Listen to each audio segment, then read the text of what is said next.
Today's message is called A Good Name. And Roland, I have a feeling by the time you finished hearing this one, you will not stop teasing me for a while. Okay. So, a good name. I'm all yes.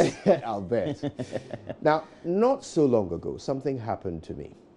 I was running late. I was running some errands when I suddenly had the need to use the washroom. So, I stopped at a petrol station. Now, I got to the counter just before two ladies who were there to ask for the same washroom key.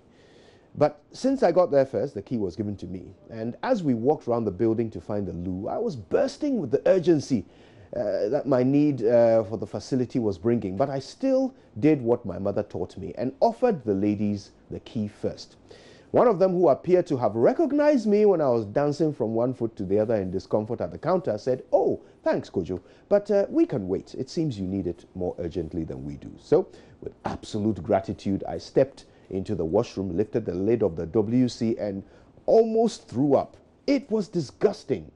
Someone had just resolved their diarrhea issues all over the inner walls of this loo and had not bothered to clean up after themselves.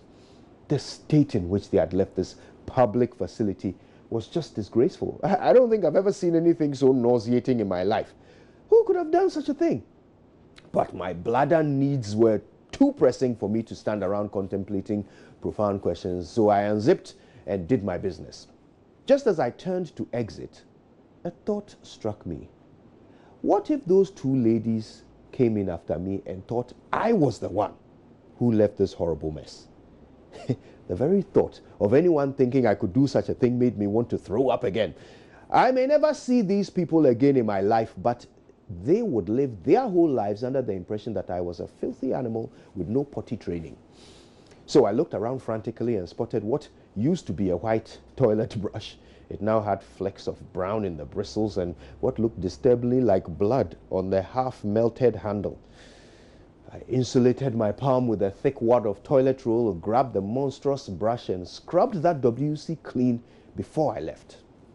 Now, later in the car, as I drenched my hands in industrial quantities of hand sanitizer, I realized something. My reputation is valuable to me. I've worked hard for it, and so there's not much I wouldn't do to protect it. I also found myself comparing my attitude to that of some other public figures. I ran through a mental list of musicians, actors, professors, journalists, MPs, government appointees who had been so careless with their reputations and found themselves embroiled in scandal. It occurred to me that they may not all have placed the same value on their names as I just did. Otherwise, they would certainly have avoided whatever circumstances had led to the besmirching of their reputations. But then again, we're all human. We all make mistakes. I make mistakes. And not everyone in the world has the benefit of the epiphany that I had had that afternoon. But you, my dear friend, have just heard, or, perhaps will be reading this later online. So let me ask you two simple questions. One, what is your name? And two, what is it worth to you? The higher the value you place on your name, the more you will do to keep it clean.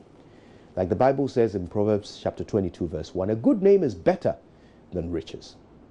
My name is Kojo Yankson, and I work extremely hard for my riches, so I must work even harder for my reputation. Good morning, Ghana.